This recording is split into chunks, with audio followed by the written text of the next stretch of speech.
Hey guys, and welcome to another edition of Dan Reviews It.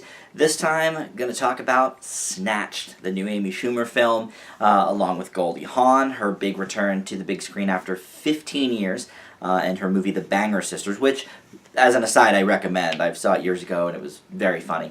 But now we're going to talk about Snatched. This is a movie in which Schumer and Goldie Hawn play mother and daughter, and Schumer's kind of going through a rough patch of her life. She gets fired at the beginning of the film and also broken up with, but she had this trip planned to Ecuador, and damn it, she's going to go. So she ends up taking her mom with her, and the two have, kind of a strained relationship. The mom is much closer to the live-at-home brother, played by Ike Barinholtz. Very funny guy. I always love when he shows up. They get kidnapped. That's, kind of the plot of the film, and, the name Snatched. Obviously, it's a vagina double entendre, I got it. But, they get kidnapped, so, the rest of the movie is them kind of fighting for their lives, and then trying to make contact as well with Ike Barinholtz back at home, and, trying to rescue them. So, that's basically the story. And so, Amy Schumer, I know, is very polarizing. So I'm going to say right now, if you don't like Amy Schumer, you're probably not going to like this movie. The humor is very Schumer-esque, and, the jokes are Schumer-tinged. She didn't write this movie like she wrote Trainwreck. I know she said in interviews they didn't even really improv that much. They kind of stuck to what was on the page. So, but it's definitely to Amy's sensibilities, for sure. Goldie Hawn, you have to love her, right? She's so great. I just talked about Guardians of the Galaxy a few weeks ago with Merlin, and of course her longtime companion Kurt Russell is in that movie, and just both of them. You just have to love them. They're so fun. They're great. They made some great movies together, and of course separately. But was this a great return for Goldie Hawn? I would say no, strictly for the fact that most of the humorous lines don't come from her.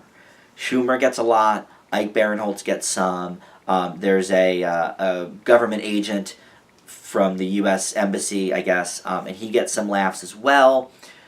Hawn gets like a few, but her character isn't developed enough, I feel like, to really get a lot of laughs. They're sort of like, okay, old cat lady jokes, haha. But listen, I laughed a lot in this movie. I am a fan of Schumer, so for me, I was looking forward to it, and as expected, it brought a lot of laughs. Now, some of the humor is kind of like obvious jokes.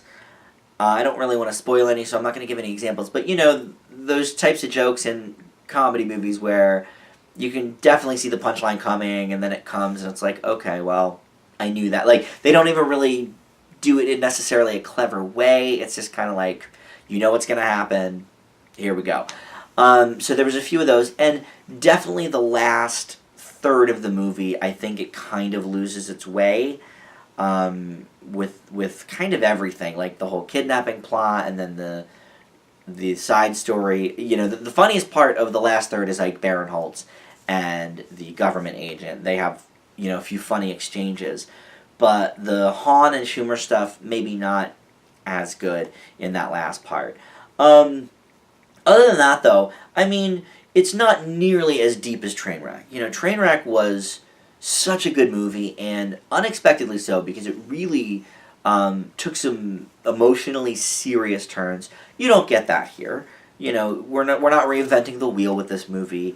It's a lot of basic R-rated comedy jokes, I guess. But, that's not necessarily a bad thing. There's a lot of kind of basic R-rated comedies. Office Christmas Party is a recent example. That was fun. I didn't love it, but would I recommend it? Yeah, if you're looking for a comedy, I would recommend it. Now, for this one, the caveat is, if you like Amy Schumer, I would recommend it. She's very polarizing, and I know there's controversy with her stealing jokes, and there's also, her big thing is vagina jokes, and let's just make them, and I'm not saying her stand-up is flawless. I like her show. I think Inside Amy Schumer has had some really funny sketches.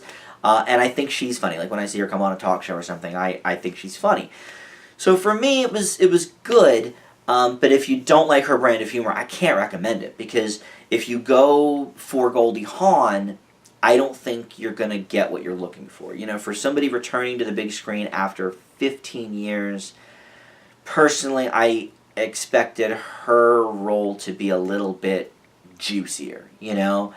And they had great chemistry together. I'll give them that. I mean, they really do seem like a kind of estranged mother-daughter, nagging mother, disappointment daughter. Again, though, I mean, obviously those are sort of cliche, not titles, but cliche attributes for characters in this type of movie. But yeah, if you're going for Goldie, unfortunately, I think you're not going to be happy with the result. But if you're going for Goldie, but you also think Amy Schumer's decent, then I think you'll like it. There's a lot of R-rated comedies like that, where it's like, if you don't like the lead, good luck. I mean, Seth Rogen, I think, is a great example. Seth Rogen is either, love him or hate him, and there's not a lot of in between. I mean, some of his movies are middling, but it's like, you either love him or hate him. Amy Schumer, I think, is still getting her footing in film. I hope that Trainwreck isn't her best. If it is, that's not bad. I mean, it was a great movie. But to peak with your first big movie, is unfortunate. So I would hope that she continues and progresses along, and continues either writing scripts or picking up projects that are good. So anyway, this is a recommend, but again, with the caveat that you have to like Amy Schumer and or her brand of humor, or you're really not going to like it. But for me, it was a B-. So that's my review of Snatched. Thank you for watching. Subscribe to the channel if you haven't. Check out all of the other videos that are up. There's a Metallica concert review. Merlin and I, like I mentioned, reviewed Guardians of the Galaxy Volume 2. There is a bunch of TV stuff about to come on the site, including X-Files reviews, Riverdale, and some other stuff. So check those out. And yeah, thanks so much for watching, and we'll see you next time. Bye.